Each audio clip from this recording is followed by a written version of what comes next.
Good morning. Thank you very much, Mr. Melvin Miles and members of the Morgan State University Band for the musical prelude and the processional music. To Chairman Mfume and members of the Board of Regents who are with us today, Regent Winston Wilkerson, Regent Naraji Medley-Bacon, and to our keynote speaker, Dr. Nancy Elizabeth Fitch, to our platform guests, alumni, honorees, our faculty, staffs, and students, and all of those assembled here this morning, I welcome you to our Founders Day Convocation, marking the 151st year in the history of Morgan State University.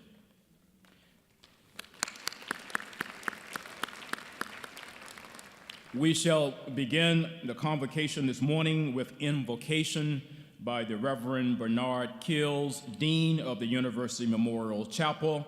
He will be followed by the Honorable Kwaisi Mfume, Chairman of the Morgan State University Board of Regents, who will bring greetings on behalf of the board.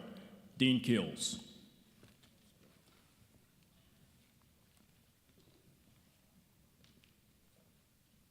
Shall we pray?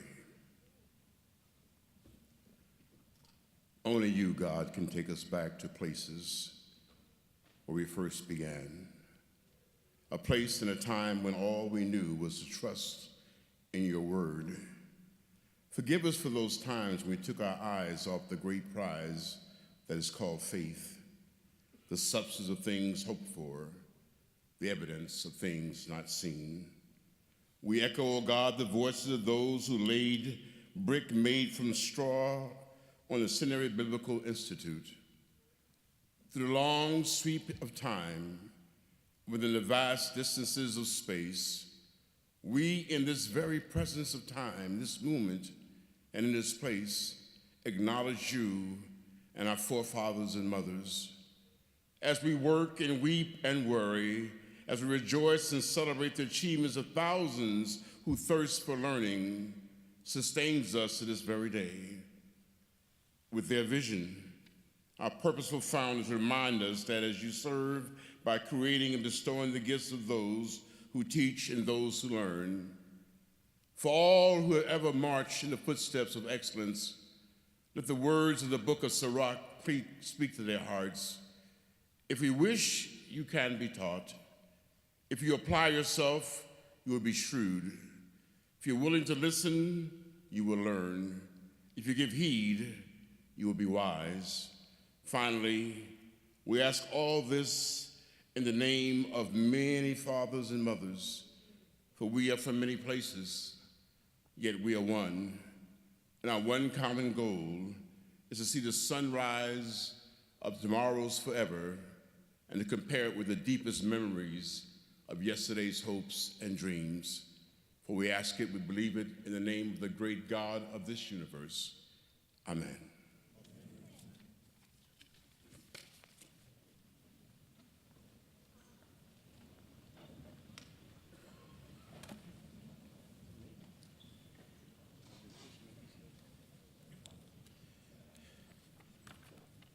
Thank you, Reverend Dr. Keels. Good morning, everyone. To Dr. David Wilson, thank you this day as we thank you and have thanked you on other days for your friendship, your leadership, and your stewardship of this great and historic institution. Fellow regents, students, distinguished alumni, ladies and gentlemen, good morning again. We're going to work at it.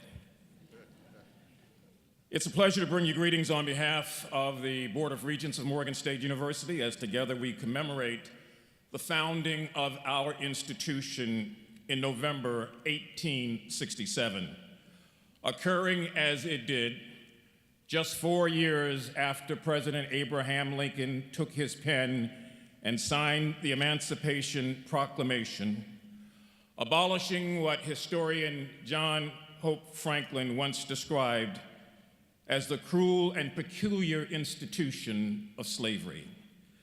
That barely noticed yet significant founding was in fact to become the threshold for the launching of a new era in all areas of life for a race of people who had suffered, endured, and survived 2 centuries of slavery, oppression, deprivation, degradation, denial, and disprivilege. With that in mind, we then hold claim to be the rightful heirs of our ancestors' legacy. For they bequeathed to us this college 151 years ago as the Centenary Biblical Institute of the Methodist Church. We were a school with few dollars, less than 20 students, and enormous hope. We have learned then to pause each year on this day and at this particular convocation to remember their heritage of sacrifice and achievement. Like them, we here at Morgan came to bear particular witness to the radical and wholly transformational nature of education. A quest for knowledge and a passion to learn has been the hallmark and the common denominator for 7 generations of Morgan students. Thus, as an institution of learning and tradition, now a century and a half later, we rejoice in eclipsing, as we did last year, our sesquicentennial, and we look forward to an even greater history of growth, excellence, and achievement. And we celebrate today excellence over mediocrity. And we understandably then, as the board of this university, join with our president, our distinguished faculty, our alumni, and our students in reminding all who would come this way seeking educational transformation that the vision of our founders for academic excellence in the pursuit of opportunity remains steadfast. Their admonishment to us 151 years ago reminded all of us, as it hopefully does today, that we shall and we will always prevail, and that this institution celebrates annually its founding, its legacy, its history, but even more importantly, its future. Thank you very much, and good morning again.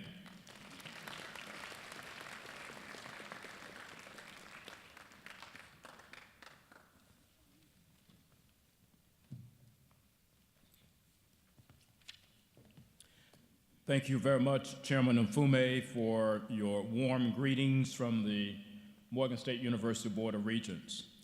We will now have a musical selection from the Morgan State University Choir under the direction of Dr. Eric Conway. Good morning. About 2 weeks ago, the Morgan State University performed a rarely performed work of the Leonard Bernstein Mass. It's rarely performed because it's so large in scope. In fact, there were over 500 participants. It was a very successful performance locally here with over 2,800 in attendance. This morning, we're going to sing for you. This was a 2-hour piece. I've reduced it down to 6 minutes. 3 2-minute excerpts in 3 different languages: Gloria in Excelsis Deo, Latin; Kadosh Adonai in Hebrew; and finally the prayer, Almighty Father, incline thine ear in English. Leonard Bernstein Mass.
Dr. Eric Conway lost his mother last week. Mrs. Margaret Conway was a staunch supporter of Morgan State University and of the Morgan State University choir in particular. She would frequently travel with the choir around the United States and indeed around the world. Her funeral was held on yesterday, and I just want to take this opportunity to say to Dr. Eric Conway and his family that we here at Morgan send sincere condolences to you and your amazing family as you grieve the loss of your mother, Mrs. Margaret Conway.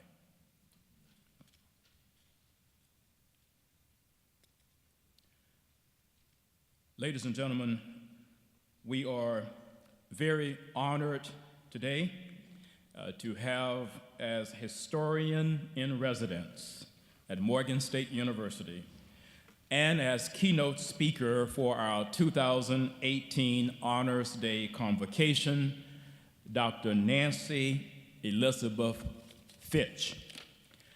Dr. Fitch is a distinguished historian, scholar, and educator who over the years has established herself as one of the nation's foremost authorities on a subject that is very dear to the Morgan State University community.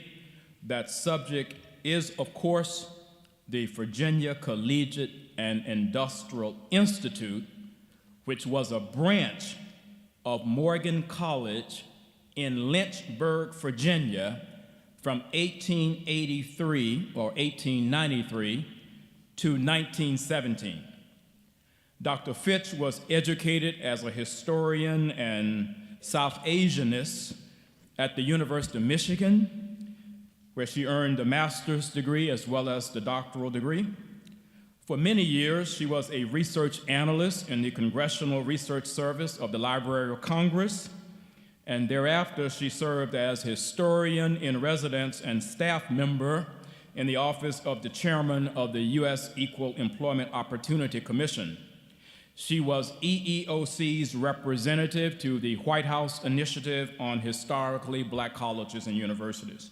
In the course of her career as college educator, Dr. Fitch has taught history and English at many institutions across this nation, Illinois State University in Springfield, Temple University, the University of North Carolina, Asheville, Shaw University, Lynchburg College, Randolph-Macon Women's College, and the College of New Rochelle, where she chaired the Department of English. Indeed, she has been a busy scholar and academician. She also has been a widely published scholar and editor of the highly acclaimed collection of essays called, quote, "How Sweet the Sound, the Spirit of African American History." She has focused her research and writing on redefining what constitutes African American historical text, such as blues and jazz idioms in the American canon, on African American criticism and the early theoretical works of Houston Baker, who had a distinguished career at Penn, and Henry Louis Gates, who was at Harvard, on Britain's two nations policies, on Irish nationalism and the works of James Joyce, and on history as nightmare. Interesting. I can't wait to hear more about that. Today, she joins us as special historian in residence to share with us the fruits of her research on the Virginia Collegiate and Industrial Institute and many of its leaders. This is a branch of Morgan College that opened in 1893 and was destroyed by fire in 1917, and whose students were then transferred here to Baltimore to become the first students to occupy this current site on which we now occupy Morgan State University. Ladies and gentlemen, please join me in giving a very warm Morgan welcome to our historian in residence this morning and our keynote speaker, Dr. Yancy Elizabeth Fitch.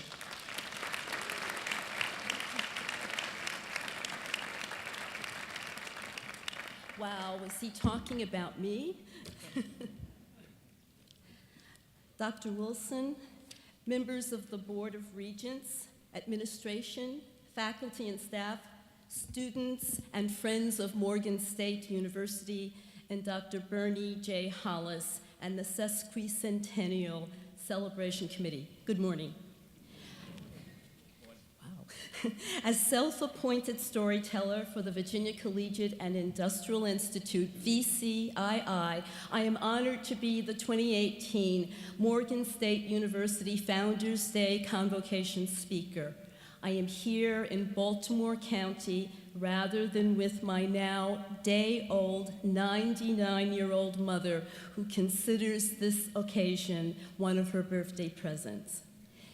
In 1917, Professor Lee, thank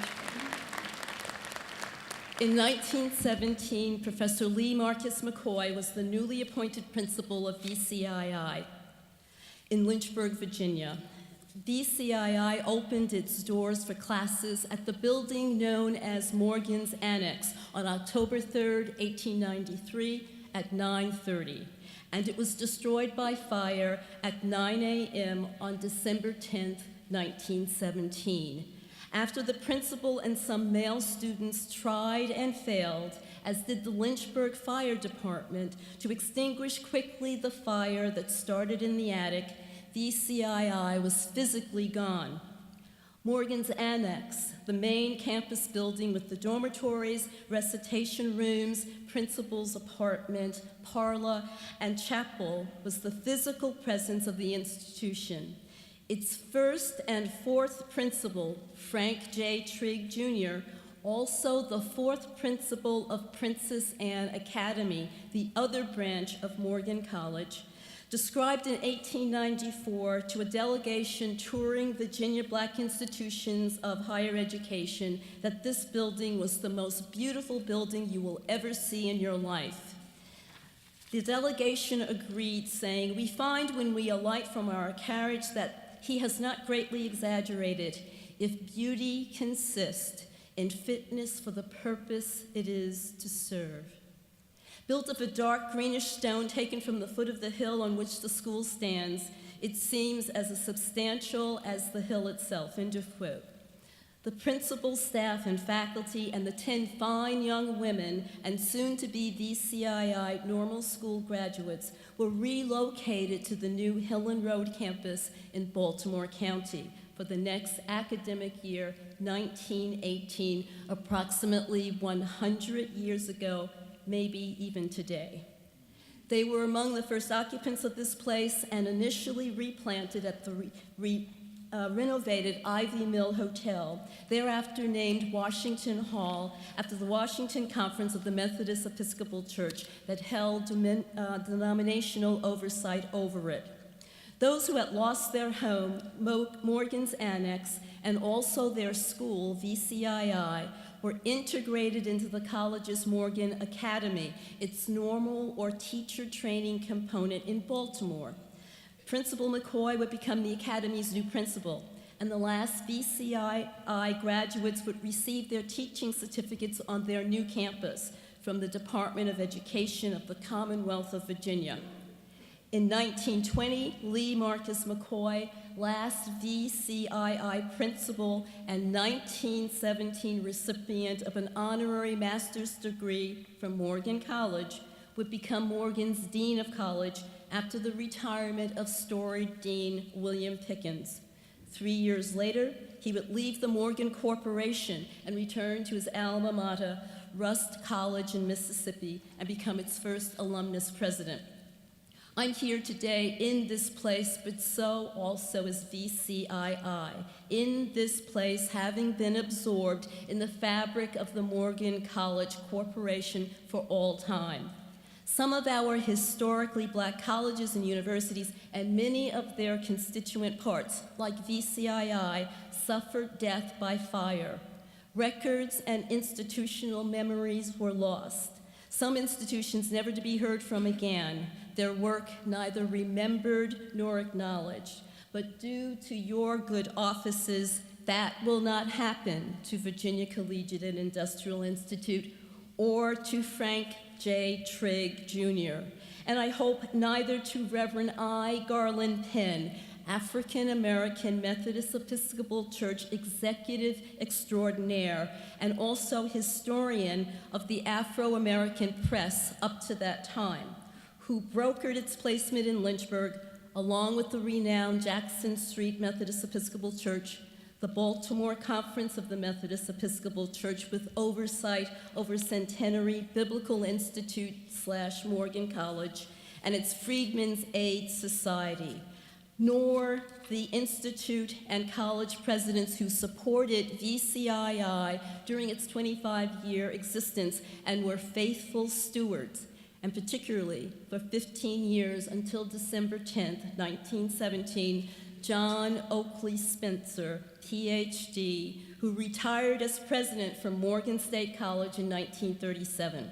He singularly was the person who made this campus possible and its first permanent building, Carnegie Hall, after a decade becoming a reality in 1919.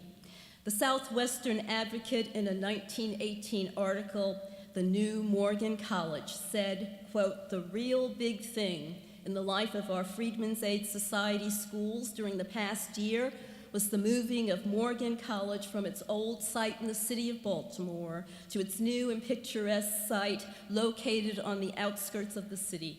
It would be hard to overestimate the beauty and the attractiveness of this site. In securing this piece of property, Dr. J.O. Spencer, the president, sees a realization of the dream which has haunted him for many years, that of making Morgan College of the outstanding schools of the nation. There is no man in the work who gives himself more unreservedly to the task in hand than J.O. Spencer. He had worked in season and out of season. He has lifted the school's standard. He has widened its influence. He has built its program for the future on a broad and statesmanlike basis. Someone once said of his parents, not of the parents of the person that we were speaking of, that what they taught him was the value of work and the love of a job well done, and also perseverance, without which no idea would ever come to fruition, however good that idea might be. President Spencer walked through racist lawsuits and other travail while still being a consummate fundraiser for and visionary leader of the Morgan College Corporation, and he is a face of perseverance. And here we are 100 years later as living proof. For many years, I focused on the dream and the future of VCII, on potential and turning of corners. But after all, the place was gone. Well, not so much. The ruins of the castle-like Morgan's Annex remained for 32 years, or until 1949. I met children whose parents played amongst them. After the property was sold by the Washington Conference, it remained a legal and financial entity of the Morgan College Corporation until 1924. The poignancy of loss on the verge of reaching several important milestones and the absurdity in not having real closure for decades was overwhelming to me, as was the absurdity in my own limited vision. The focus on one day out of 25 years of service to Morgan College, Lynchburg, and the Commonwealth of Virginia. I was missing the accomplishments even as I was struggling to write about them, missing what it obviously meant to Morgan College and the larger community because it was Morgan's college. Yes, VCII died on October 3rd, 1917, and went straight to limbo for 3 decades. But as in Edgar Allan Poe's The Purloined Letter, the truth was in plain sight, not in a cupboard, a secret drawer, a hidden closet, but right out in front. 25 years of struggle, challenge, and success with never enough resources, but with perseverance that led to accolades and achievement that can be identified, and led the Freedmen's Aid Society at the end to say it was not our biggest school, but it was one of the best.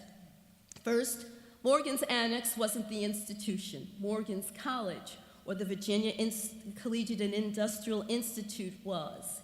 The annex was the building, designed and adapted by the same architect and contractor who designed the one at Edmondson and Fulton Avenues, both men acclaimed in their professions.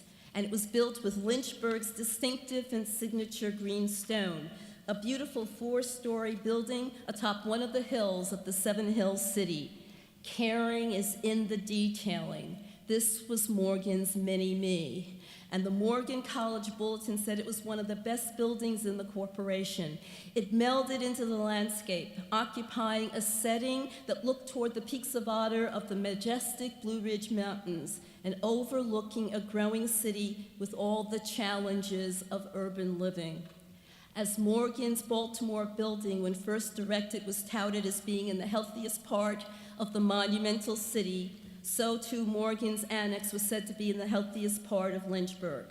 When Principal Trigg was returning from his time in Princess Anne to spend one more year at VCII that would become 7, he remarked, "When I left Princess Anne Academy, I felt that my work in the schoolroom was near an end, but the mountain climate has brought me back to myself again."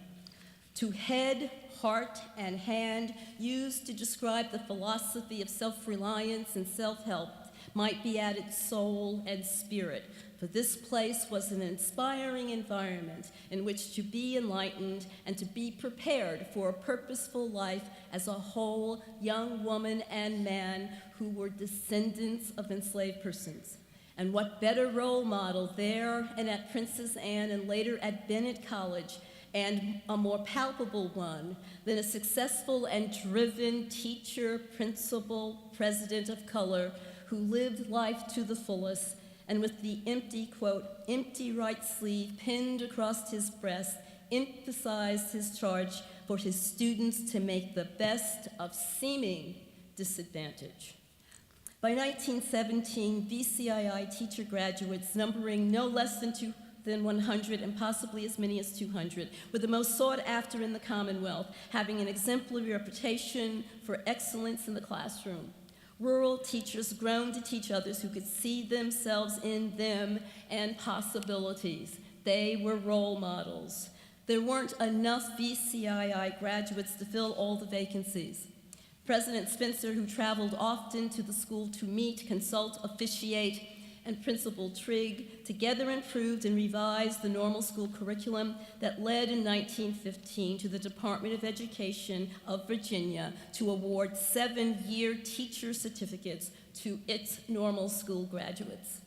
The school's enrollment due to its growing reputation was increasing, and this probably would include the grammar school, which was also the model school for teachers in training. And under the principal who followed Frank Trigg, Lee Marcus Mccoy, outreach and good public relations were being addressed to even distant communities within the Methodist Episcopal Church, and to individual parishes and to their ministers, encouraging them to send young people to Lynchburg, to Morgan's College. Further, additional property was purchased and other parcels were under contract on what was then Campbell Courtyard Road, which would include plans for a freestanding dormitory for male students. Here is a somewhat rhapsodic comment from the Morgan College Bulletin. Quote, "A contract has been closed showing the purchase of 2 pieces of land, one consisting of over 100 shade trees, poplar, maple, oak, cedar, out of which a park will be made, thereby making the entrance to the building very attractive and furnishing a lovely place of recreation for the students. No labor will be spared either on the part of the teachers or students to make this a banner year in the history of the institution." The journal issue was dated November 1917. The classroom laboratories had been upgraded, for example, the teaching kitchens for analysis of food and practice in food preparation. A hennery was added, and the home gardening program was providing a great bounty for table and canning and long-term future consumption. The heating system had been upgraded, new mission or arts and crafts furniture was in the reception room, and the female dormitory refurbished. And there were more conversions, acknowledging you are a sinner and accepting Christ as Savior at Jackson Street Methodist Episcopal Church, which supported the institution as it was being established during its 25 years and after the fire, the students who were on campus at the time. Even as Morgan College was Methodist Episcopal, BCII was non-denominational, welcoming any Christian of documented good moral character. Identified as upcoming projects after fundraising efforts throughout the denomination was the placing of a cover over the Norfolk and Western Railroad tracks that intersected the property, making access to and from the neighborhood easier and probably safer. And the aforementioned promenade, and last but not least, to consider building a home for the principal and his family. All of these things were doable, and VCII was a keeper. The program of the institution, like that at Morgan and Princess Anne, was the liberal arts curriculum. But as Morgan, Baltimore was classical, literary, and traditional, like Lincoln, Fisk, and Wilberforce, Princess Anne was more like Hampton and Tuskegee, especially when Frank Trigg was principal, agricultural and industrial trades. VCII was more holistic. The mission of the conferences, the Freedmen's Aid Society, and of the Morgan College Corporation was to prepare those who no longer were in servitude for a life of usefulness and Christian citizenship. BCII had poultry raising and horticulture courses, bookkeeping, a domestic arts and sciences program, including non-credit courses in cooking and sewing. Its chapel was used for cultural, social, religious activities and open to the immediate community and beyond. It was a laboratory for building successful middle-class Christian family life based on literacy and higher learning, and the community finding educators to teach these things from within an educated Black community itself. It was heavily influenced by the Hampton model to promote the foundations of self-sufficiency, economic independence, even entrepreneurship. This gets to the genius, however, of the Morgan corporate concept that the Christian advocate called a system instead of a mere institution. This multiversity was also reflected on a smaller scale at BCII as both branch and tree rose above the Du Bois Washington debate over classical literary versus industrial training. Also from the same article, the author writes, "For a full half century, it has been doing its work well for the intellectual, industrial, and social betterment of the growing Negro population. I suggest BCII was the component for social betterment. The Morgan College Corporation with this model proved that the Du Bois Washington models didn't have to be counterpoints, and that a pragmatic educational model for the then African-American student might just be, wherever possible or appropriate, a combination of both. This was genius married to perseverance. VCII died, but it had actually fulfilled its mission for Christian citizenship and a life of usefulness in those 25 years. Lest we forget the resolution, an actual one, but also a prayer, that was passed at the conclusion of the organizational meeting on October 31st, 1864 of the Washington Conference, where African-American Methodist Episcopalians stood up again because they weren't going to be second-class citizens in their own church any longer, and that helped give birth to Centennial Biblical Institute and Morgan College in 1867, resolved, above all, that we do hereby offer devout thanksgiving and praise to the giver of all good things for the blessing of his providence in making Maryland a free state and restoring to liberty many of our brethren who have heretofore been in bondage. To God be the glory, and to us the privilege and duty of making this dispensation, meaning emancipation, available for our moral and intellectual elevation. Amen. And God has blessed the work. Thank you. Amen.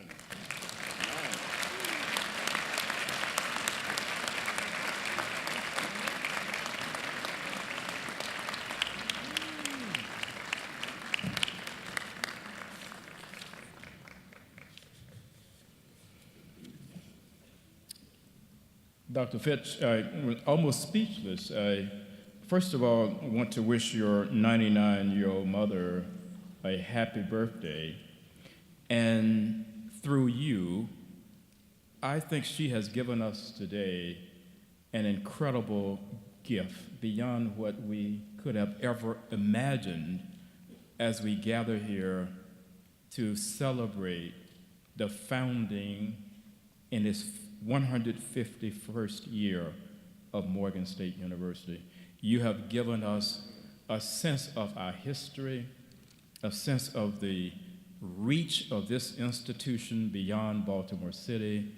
You have reminded us that Morgan had 2 branch campuses. Of course, the Virginia Collegiate and Industrial Institute, and then Princess Anne Academy.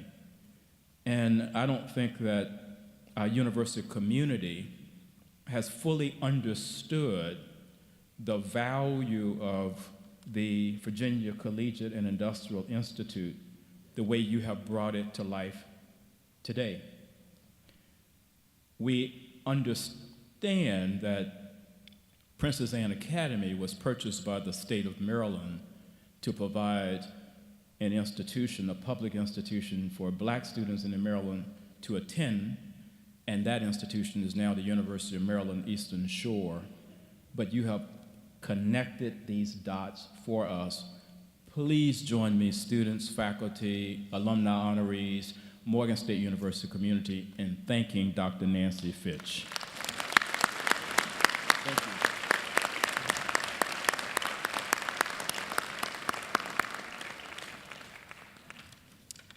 Dr. Fitch will actually deliver the Founders Day Colloquium on the Virginia Collegiate and Industrial Institute this afternoon at 3 p.m. in room 316 of the University Student Center, if you would like to come and hear more as to what she has already imparted to us this morning. And I'm going to ask Dr. Fitch to come forward for a special presentation.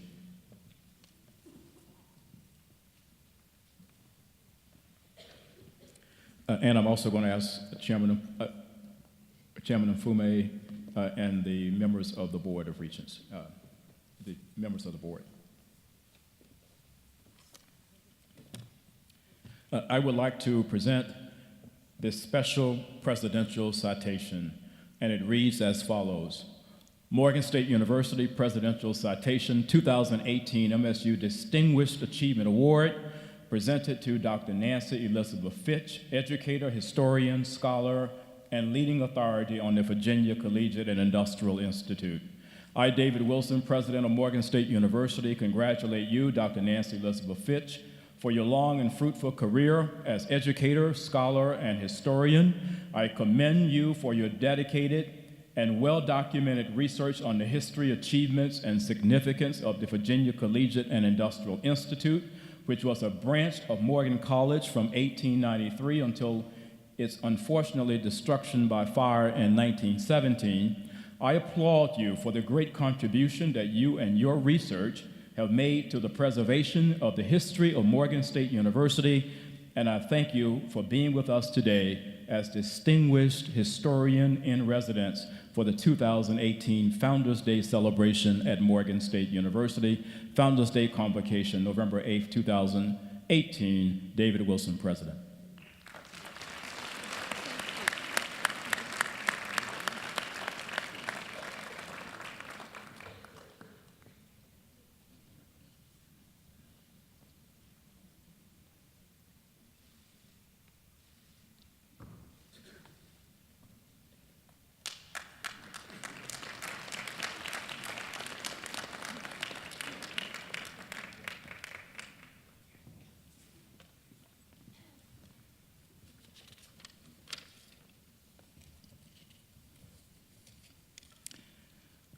During our sesquicentennial celebration, we were on 2 occasions, if you can believe this, December 9th, 2017, and again, April 7th, 2018. We were actually scheduled to hold a proclamation ceremony honoring the Virginia Collegiate and Industrial Institute and unveiling at that ceremony a Virginia State historical marker at the William Marvin Bass Elementary School, which is located on the former site of the Institute in Lynchburg, Virginia.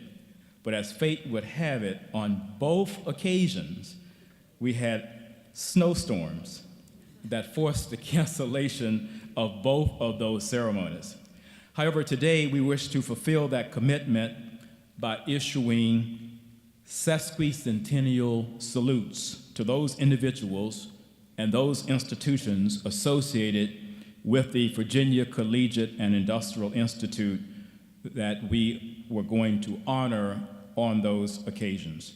And so first, I am pleased to present to Dr. Nancy Elizabeth Fitch again a different citation. And so, Dr. Fitch, if you would come forward.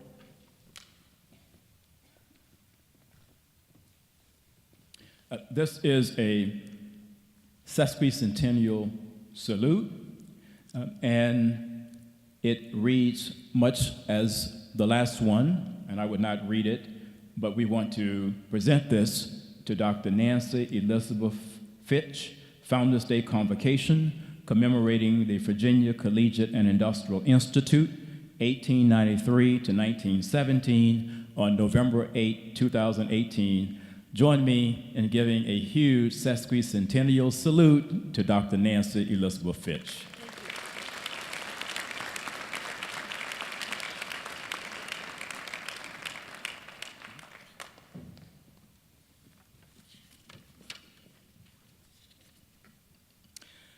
Second, as you heard from Dr.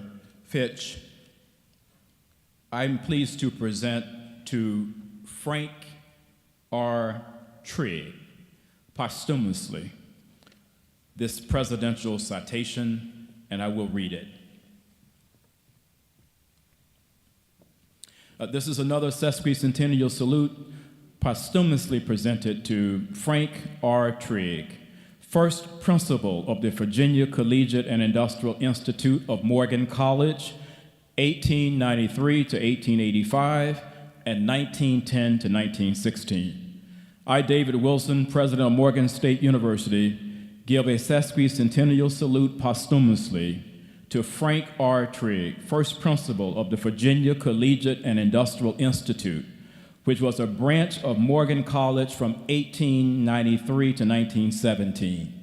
I commend him for his outstanding leadership of Virginia Collegiate and Industrial Institute from 1893 to 1895, and then later from 1910 to 1916, and applaud him for his commitment to providing the highest quality of education to the citizens of the Commonwealth of Virginia, especially its African American citizens.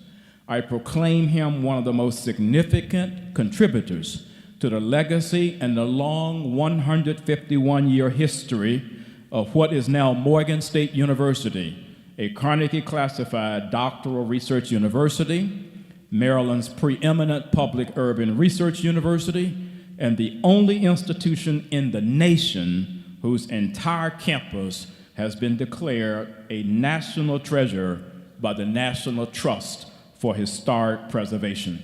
Founders Day Convocation commemorating the Virginia Collegiate and Industrial Institute, 1893 to 1917, on November 8, 2018, David Wilson, President.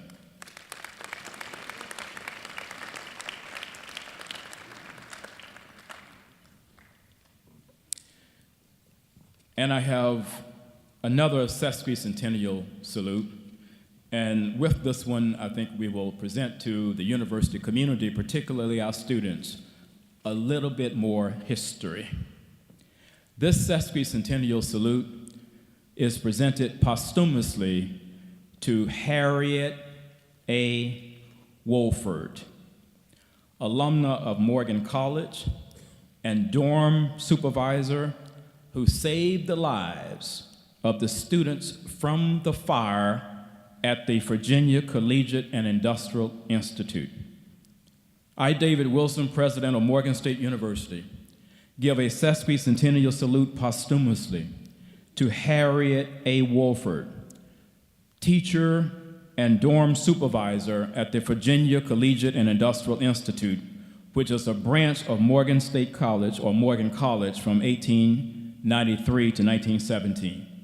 I commend her for her extraordinary courage, heroism, and sacrifice in saving the lives of all of the students, even ultimately at the expense of her own, at Virginia Collegiate and Industrial Institute during the fire that destroyed the campus on December 10, 1917, more than 100 years ago, and for her exemplary devotion to her alma mater and assisting in having those students transferred to the main campus of Morgan College here in Baltimore.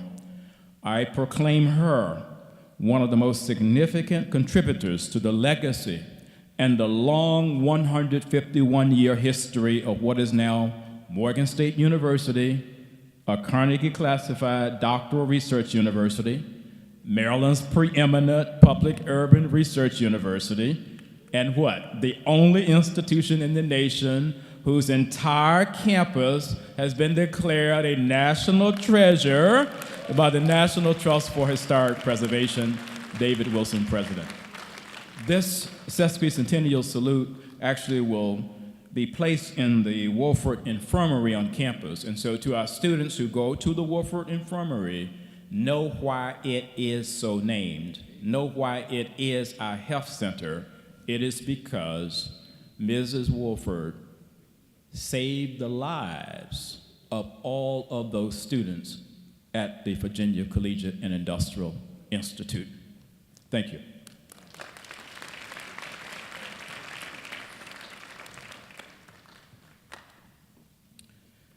Morgan grew out of the church, and on this occasion, we give a sesquicentennial salute to Jackson Street Methodist Episcopal Church,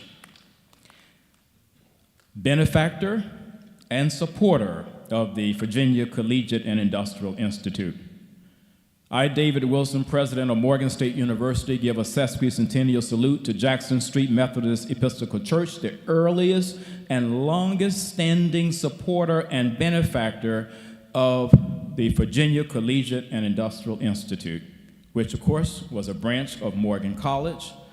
I commend Jackson Street Church for its unwavering devotion to working for God and for race, for providing spiritual uplift and financial resources, including purchasing of the land for the survival and prosperity of the institution, and for its commitment to providing the highest quality of education to the citizens of the Commonwealth of Virginia, especially its African American citizens. I proclaim Jackson Street Methodist Episcopal Church one of the most significant contributors to the legacy and long 151-year history of what is now Morgan State University, Carnegie classified institution, public preeminent research institution in Maryland, and the only entire campus as a national treasure by the National Trust for Historic Preservation.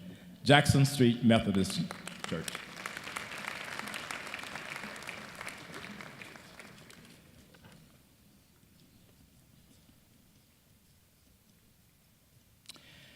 This citation will actually be sent to Pastor Reason A. Chandler at Jackson Street Church in Lynchburg, and we will do that on tomorrow and make sure that he will have that for he and his congregation on the days to follow. We will now have another musical selection by the Morgan State University Choir. Dr. Conway.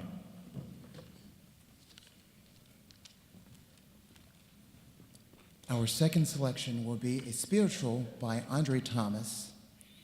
I've just come from the fountain, his name so sweet.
After hearing music like this day in and day out, I'm still trying to convince myself that one of these days I'm going to get up here and sing. Yeah, I don't think that day will ever come, though. And now we move to that portion of our program where we honor a few of our alumni. You know, throughout our history, we have really produced some truly amazing, many outstanding graduates here at Morgan.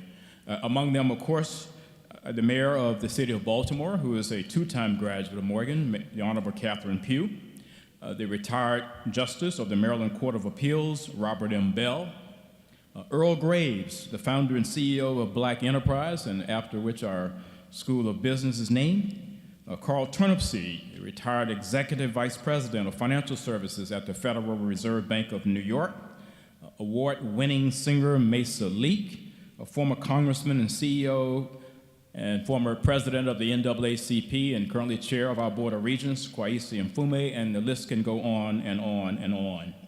And so today, during our annual Founders Day Convocation, we are bringing back a few of our outstanding alumni who have achieved or on their way toward achieving distinction and making significant contributions to their fields since graduating from Morgan. On such occasions, we bring our Morgan graduates back whose careers have taken them across the nation and around the world and who carry with them the good name and the good reputation of the university and whose high achievements reflect favorably upon the education and training that they received at Morgan. And so today, we shall honor 12 graduates from the university, and the deans will present the alumni honorees from their respective schools in the order in which these honorees are listed in the Convocation program booklet, beginning with the James H. Gilliam Jr. College of Liberal Arts, Dr. Ingo.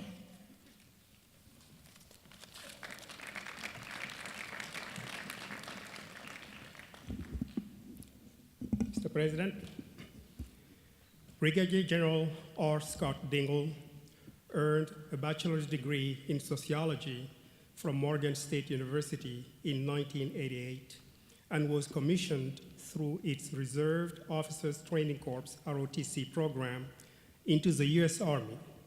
And he later earned a Master of Science degree in Administration from Central Michigan University, a Master of Military Art and Science degree from the School of Advanced Military Studies, and a Master of Science degree in National Security Strategy from the National War College. General Dingle has a history of military service that spans 30 years, including appointments as Metcom Deputy Chief of Staff in the Office of the Surgeon General, Commander of the 30th Medical Brigade in Germany, Director of Healthcare Operations in the Office of the Surgeon General, Commander of the U.S. Army Medical Recruiting Brigade in Fort Knox, Kentucky, Commander of the 261st Multifunctional Medical Battalion in Fort Bragg, North Carolina, and Chief of Current Operations, Special Plans Officer, and Healthcare Operation Executive Officer in the Office of the Surgeon General. He has received a number of prestigious awards, including the Legion of Merit Medal, Bronze Star Medal, Meritorious Service Medal, Joint Service Commendation Medal, Joint Meritorious Unit Award, Humanitarian Service Medal, and Order of Military Medical Merit Medal. He previously served as Director of Healthcare Operations at the Office of the Surgeon General and Commander of the 30th Medical Brigade in Germany. In 2017, he was named Commanding General of the Regional Health Command Atlantic, the nation's premier military system for health. Brigadier General R. Scott Dingle is the 16th Morgan graduate to attain general rank. Welcome back home.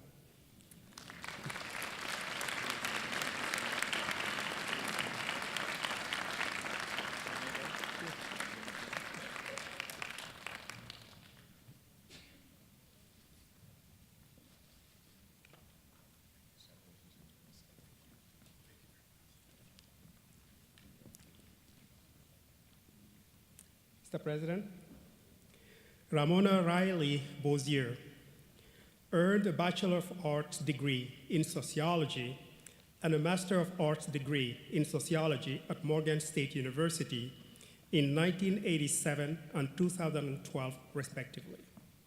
During her undergraduate days at Morgan, she was a two-sport star in volleyball and track. In track, she was a three-time All-American and a top performer in MEAC, where she recorded personal bests in the 100-meter dash and the 200-meter dash, and became one of the top triple jumpers for Morgan. In 1986, she ran the first leg of Morgan's 4x100-meter relay and set the school records, which still stands today. She joined Morgan as a coach of the volleyball team in 1988, and she, over the past 30 years, has established herself as the winningest coach in Morgan's athletics history, as well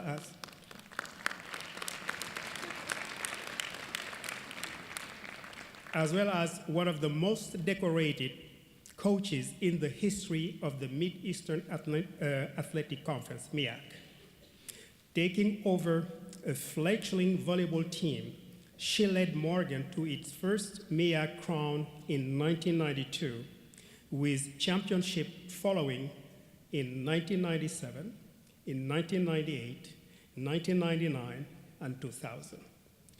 She also led the Lady Bears to becoming the first historically black college and university team to earn a trip to the NCAA Division I tournament. She was also coach of MSU Lady Bears softball team for 7 seasons and led the Lady Bears to their only appearance in the MEAC Conference Softball Championship. Inducted in the Morgan State University Hall of Fame in 2003, Ramona Bossier has come to define volleyball at Morgan and to distinguish herself as one of the most accomplished coaches in any sports in Morgan State athletic history, with well over 350 wins, 5 MEAC championships, 3 NCAA tournament appearances, and 5 MEAC Coach of the Year honors. Thank you.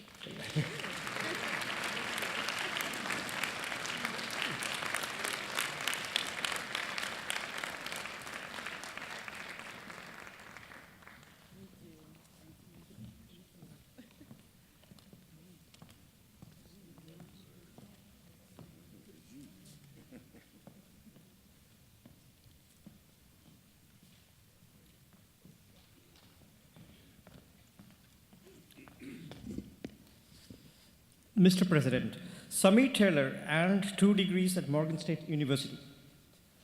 He graduated with a BS in Architecture and Environmental Design in 2010 and a Master of Architecture in 2012. While he was a student at Morgan, his design sensibility and visualization skills were regarded by his professors and other practicing architects as innovative and exceptional. Last year, he was honored by Baltimore Business Journal as one of the 40 leaders under the age of 40 who innovate, engage, excel in business, and improve the greater Baltimore community. His design work has earned him recognition locally and nationally. His drawings, for example, have been featured in the book Architectural Drawing, a visual compendium of types and methods, which is used all over the world as a textbook. One of his visual renderings was also used as a background for the American Institute of Architects National Convention in Washington, D.C. He was also involved in a popular installation at Light City in the Inner Harbor last year. To date, Sami's work has been featured in at least 20 highly acclaimed art and design venues. He is currently employed at GWO Architects, which is an award-winning firm in Baltimore. Welcome back home, Sami.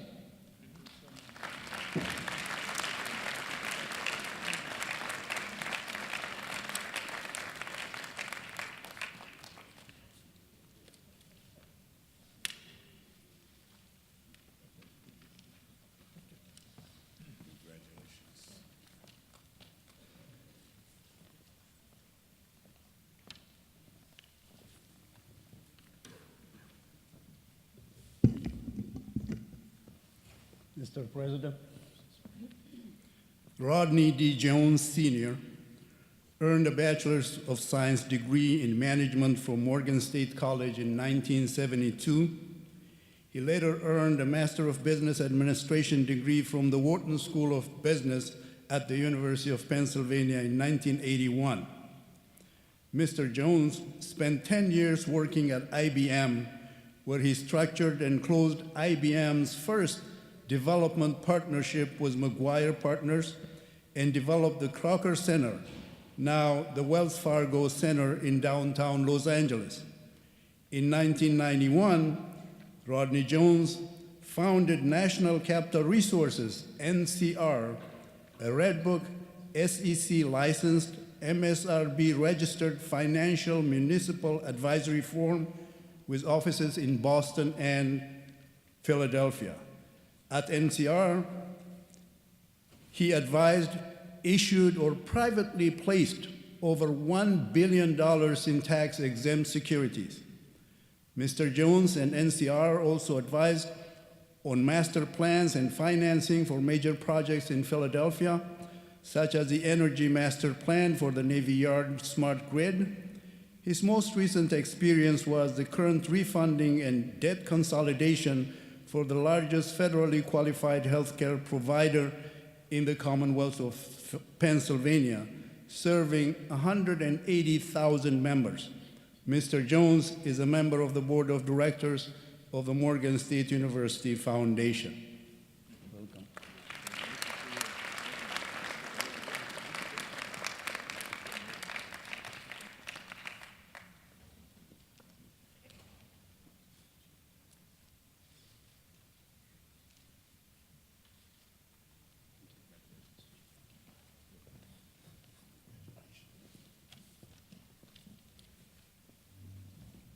Mr. President, Therese Mariette Thompson earned her bachelor's degree in accounting at the Earl G. Graves School of Business and Management at Morgan State University in 1981.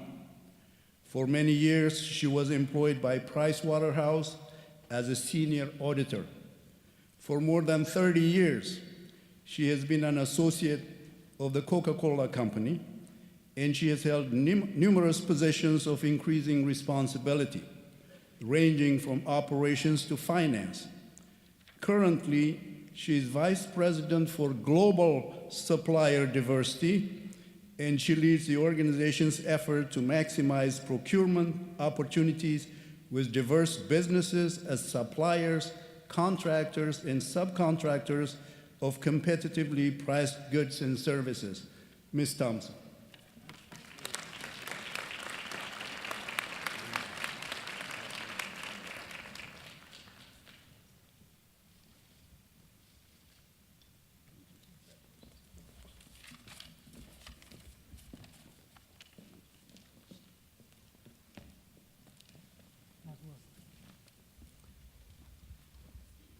Dr. Wilson, from the School of Computer, Mathematical, and Natural Sciences, we have two honorees today.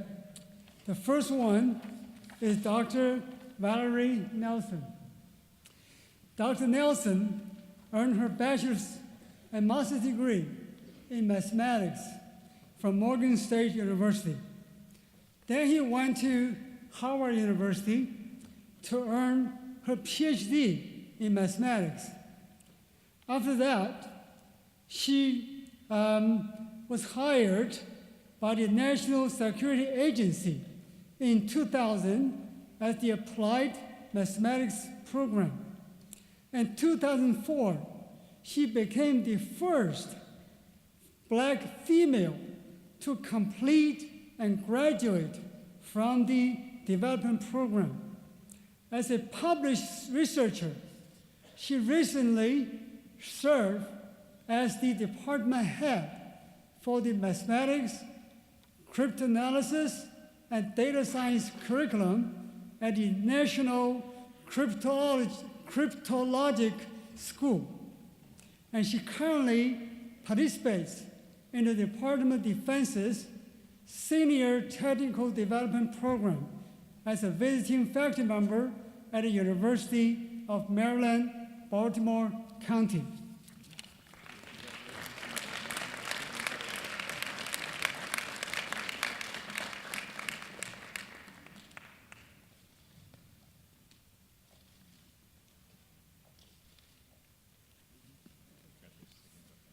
Our second honoree, Dr. Gilma Patrick. Is Dr. Patrick somewhere?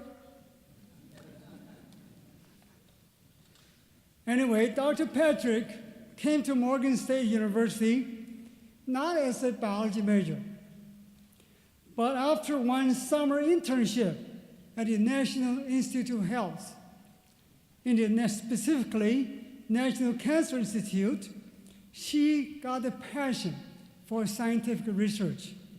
Then she switched her major to biology, and then after graduation, she attended the National Institute on a one-year research training fellowship. After the fellowship, she earned her medical degree from Meharry Medical College.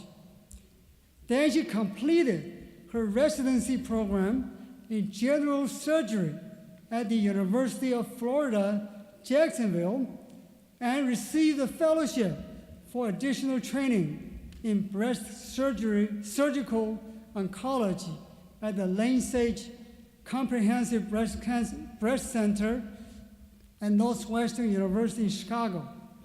Currently, Dr. Patrick is a breast surgical oncologist at the Little Company of Mary Hospital in Chicago, where she's also director of the Comprehensive Breast Cancer. Dr. Patrick has a passion on educating and promoting breast cancer awareness among minority women. In her absence, let's receive a word on her behalf.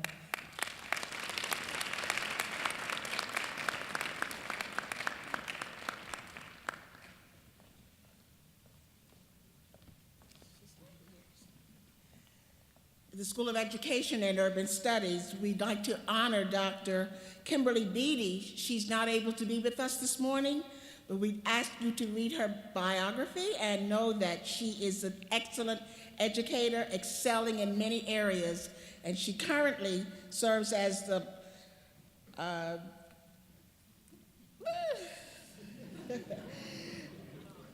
She has finalized and restructured the 5-year strategic plan, authored a new vision statement, implemented a new governance model, spearheaded organizational realignment, and fostered a culture of innovation at the community college where she serves. She's a member of the Chamber of Commerce and its Executive Women's Leadership Council.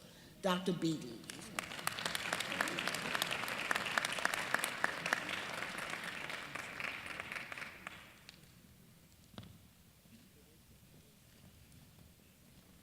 Mr. President, Coretta L. Bennett earned the Bachelor of Science degree in Civil Engineering at Morgan State University and the MBA in Strategic Business Policy and Finance at Rutgers University. With 19 years in strategic planning, business development, and finance, coupled with extensive knowledge of project management and engineering, Ms. Bennett is currently Chief Operating Officer for Bith Energy Incorporated. Bith Energy Incorporated offers intelligence strategies and full implementation services for development of renewable energy generation, energy innovation, and consulting and energy information systems. Ms. Bennett is also a lecturer in Morgan's School of Architecture and Planning and serves as Vice President of the Construction Management Program Advisory Board, as well as teaching a variety of courses in the Construction Management Program.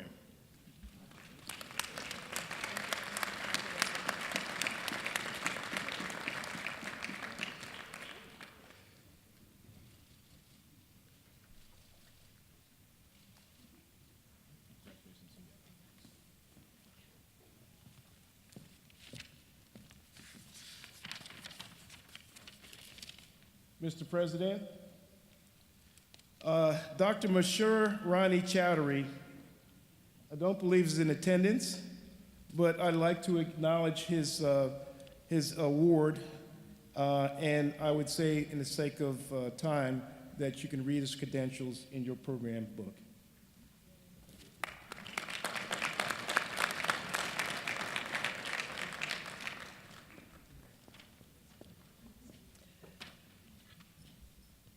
Mr. President, I'd like to present to you Dr. Kimberly Yancy Johnson.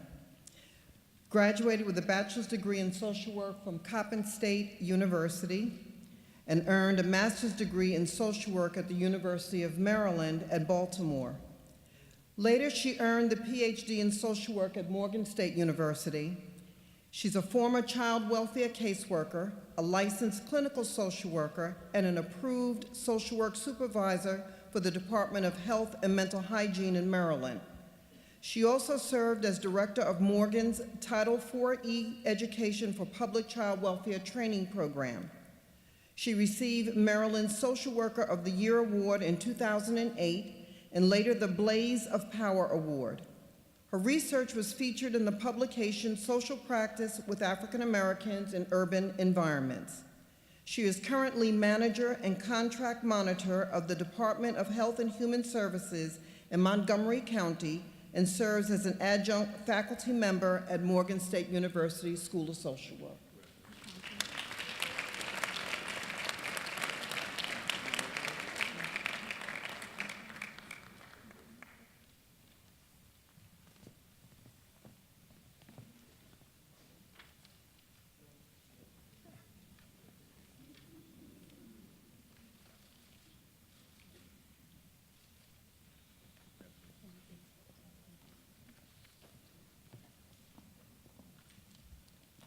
Mr. President, I would like to present Janae Thames, Esquire. She is a 2012 graduate in social work from Morgan State University, where she also served as Miss Morgan State University during the 2011-2012 academic year. She began her career in law as a law clerk in 2015 and went on to graduate for the University of Baltimore School of Law in 2017. And to become a member of the Maryland State Bar. Assistant State Attorney Thames is a prosecutor who is committed to playing a crucial role in the administration of justice by contributing to a fair and equitable criminal justice system, effectively protecting citizens from crime and raising awareness of the sexual exploitation of children and domestic sex trafficking. She is also strongly committed to empowering people to be confident in a wide range of social situations and making respect and courtesy the standard for young people in all communities. She achieves this goal through Janae Thames Image and Etiquette Consulting, a business that she established in 2012.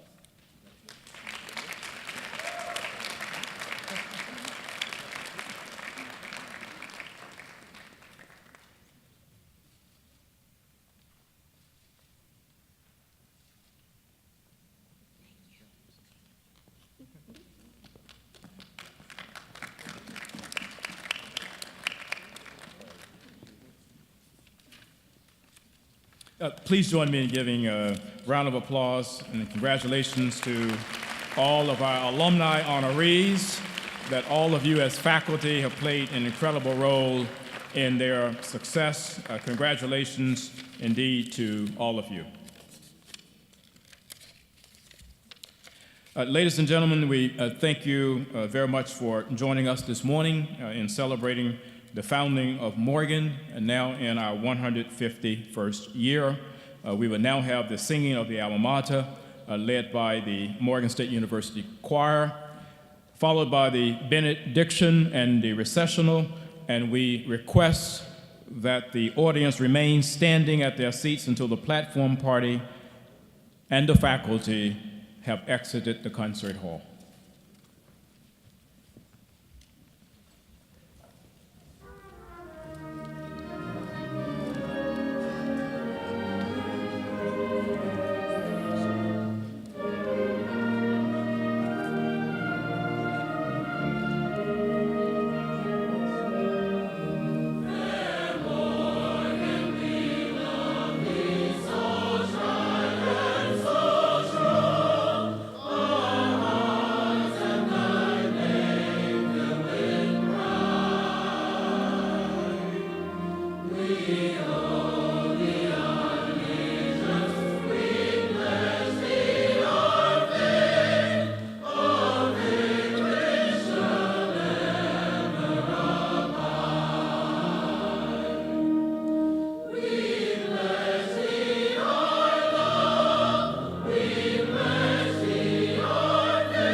remember the voices of Virginia Collegiate and Industrial Institute, where they were given a gift and a talent, and they returned an investment and interest on that talent. And as you go, ask yourself, what would be your return on the investment made in you? In 100 years, how will they catalog who you are? I wish you a peace, P-I-E-C-E, of the peace, P-E-A-C-E, of the Prince of Peace. Go in peace.